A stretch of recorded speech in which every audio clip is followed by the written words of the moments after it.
शीत भोजन करही प्रभु प्रसाद पट भूषण धरही तुम्हि निवेदित भोजन करही प्रभु प्रसाद पट भूषण धरही।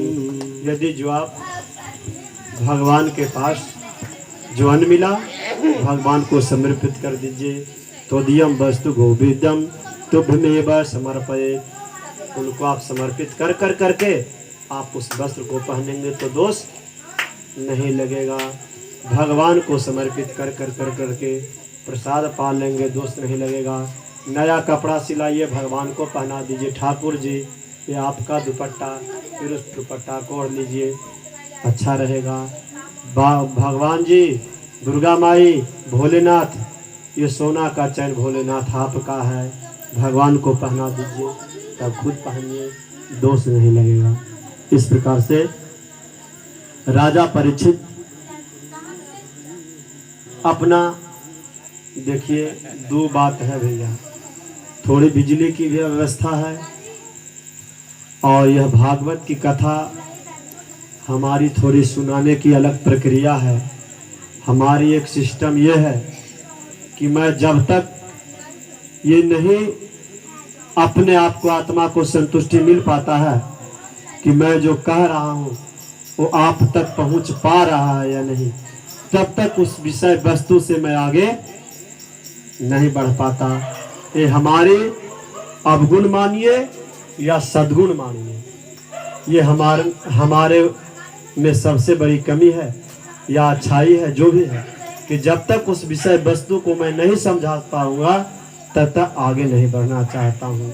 लेकिन इस दुर्व्यवस्था में व्यवस्था के अनुकूल कल भगवान का जन्मोत्सव है।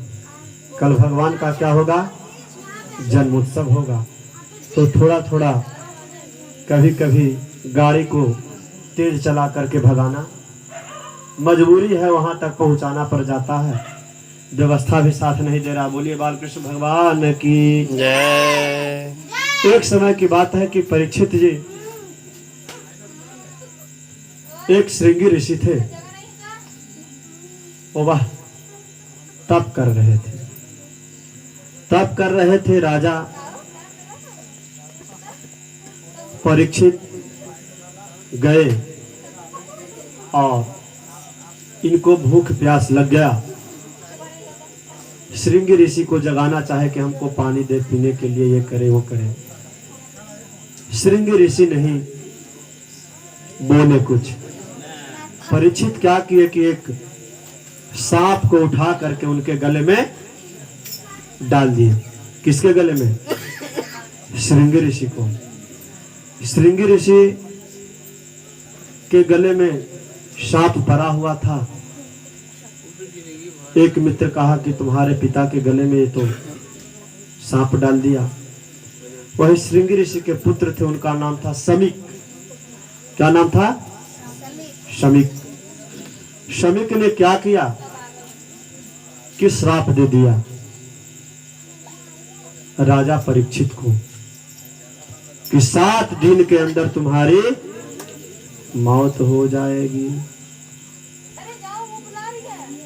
7 दिन की मौत हो जाएगी अंदर। राजा परीक्षित को यह श्राप दे दिए। इस प्रकार इत लंघित मर्यादा तचकम सप्तमुनि दक्षयति कुलरांगम चोदिता चतुर्भुवम। 7 दिन के अंदर परीक्षित को मरने का श्राप मिल गया। किनसे? शमीक से। श्रृंगी ऋषि के पुत्र शमीक जी दे दिए। अब इसके बाद बालक आश्रम पर आए और पिता के गले में सांप को देख कर करके रोने लगते हैं। ततो भेत आश्रम बालो गले श्रप कले बरम पितम भिक्ष दुर्खा तो मुख कंठे रुरोध। जब मुक्त कंठ से हमारे पिता को कौन डाल दिया कर करके रोने लगते हैं, तब श्रृंग ऋषि का जो तप है उससे तप भंग हो जाता है, रात खुल जाता है, खुल जाता है। तब किसने आपका अपमान किया? निशम्य सप्तम दर्हम नरेंद्रम स ब्राह्मणो ज्ञातमोजनंदत अहोबतम हो महद गए गते मणिप्य सिद्रो न भीता। ओह मूर्ख, ये कहे कि समीक जी बोले श्रृंगी ऋषि से कि हमने उसे श्राप दे दिया है कि जाओ तुम्हारा 7वें दिन क्या हो जाएगा? मृत्यु हो जाएगा। समीक ऋषि के श्रमिक के श्राप देने पे कहते हैं कि जिसने तुम्हारे कुल को रक्षा किया उसको तूने श्राप दे दिया।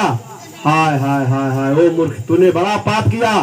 खेद है कि थोड़ी सी गलती के लिए तुमने उसके गले में श्राप दे दिया, इतनी सी छोटी के लिए। वाह, उसकी अच्छाई कितनी थी कि राज्य में कितना अच्छा से राज का संचालन करता था, इसका तुम्हें तनिक भान नहीं हुआ।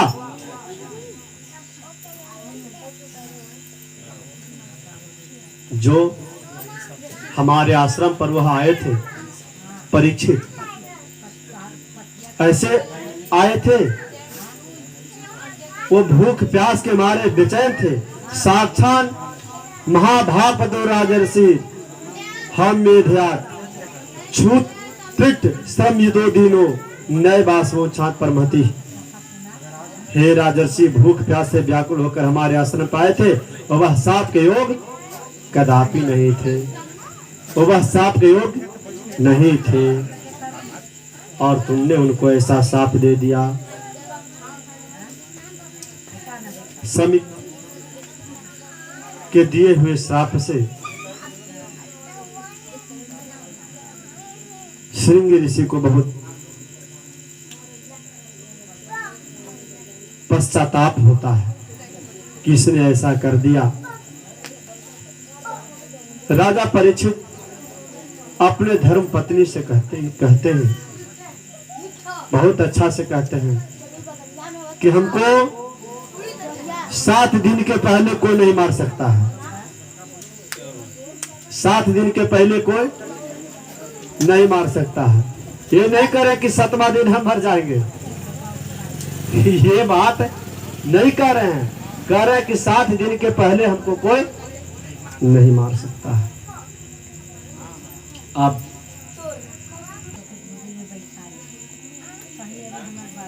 गंगा जी के तट पर आमरण अनशन के लिए बैठे हुए हैं। अत्रि वशिष्ठ चवन से सर्वदास अरिष्टने में भुग्रेश अंगिरा द्वारा सरोगाधिसुतोत्तराम उत्तत्थ इंद्र प्रणदे विवाहो मेदात थिरदेव राजवेष्णो भारत जो गौतमो पिपलादः मैत्री और वा कपसाप्यो ने द्वापयनो भग नारदश्च अन्ये च देवर्ष महर्षि वर्याम राजर्ष वर्याम अरुणादयश्च नान्ये प्रवान समेत्या नवर्च राजा सिरसार वंदे। सब लोग आते हैं, मुख मुख ऋषियों को एकत्र देखकर राजा यथा योग्य सबको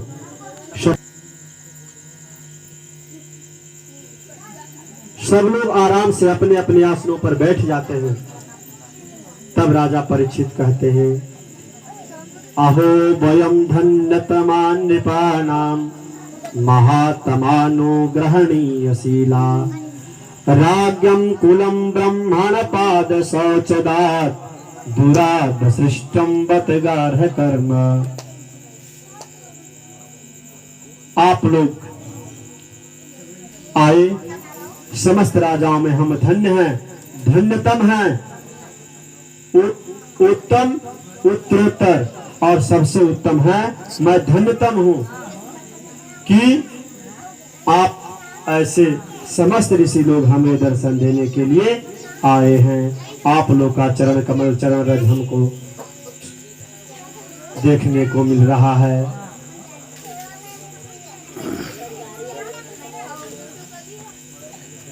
निर्वेद मूलो द्विजसा परूपो यत्र प्रसक्तो भयमाशु धत्ते। कह रहे हैं कि यह साप बैराग उत्पन्न करने वाला है। हमें जो साप मिला है, शमित साप दिए हैं, तो यह बैराग्य को उत्पन्न करने वाला है। इस प्रकार के साप से संसार युक्त पुरुष भयभीत होकर विरक्त हो जाया करते हैं।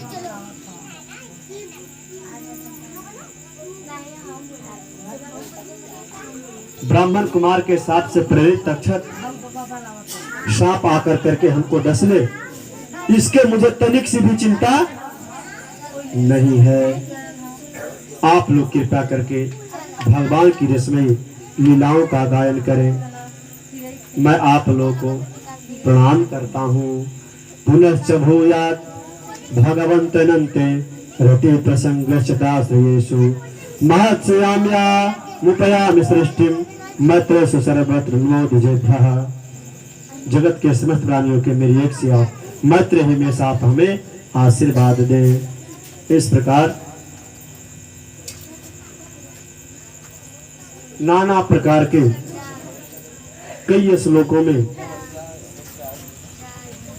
सबका अभिनंदन बंदन राजा परीक्षित करते हैं। विप्र बनो आप लोगों ने पूर्ण विश्वास करके मैं अपने कर्तव्यों को समझ से मुझे पूछने में प्रश्न करता है।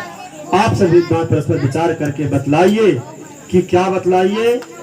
सर्वाकाम निर्मशम कृतम शुद्धम तत्रम सत्भीष्टयुक्ता।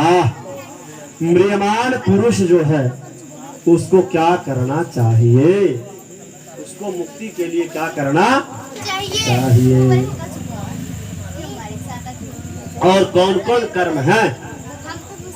तत्रा भवत् भगवान व्यासपुत्रो यदृच्छया गामटमानुपेक्षः अलक्षलिंगो निजलाभतुष्टो भृतश्च बैलरभूतवेशः। कहते उसी समय पृथ्वी की स्वेच्छा से विचरण करते हुए किसी की अपेक्षा न रखने वाला व्यासनंदन भगवान श्री सुखदेव महाराज वहां प्रकट हो जाते हैं। प्रेम से बोलिए सुखदेव भगवान की जय। अब कह रहे हैं देखिए, तत्रात् भवत् भगवान व्यास पुत्रो, यानी जो सुखदेव जी हैं वह साक्षात भगवान ही हैं, यानी कृष्ण ही हैं। वह वहां उत्पन्न हो जाते हैं और 16 वर्ष की अवस्था अंग प्रत्यंग सब सजा धजा हुआ है। राजा परीक्षित सुखदेव जी को प्रणाम कर करके उनके स्वरूप को न जानने वाले राजा सुखदेव जी को देख करके स्त्रियां सुखदेव जी को देख करके स्त्री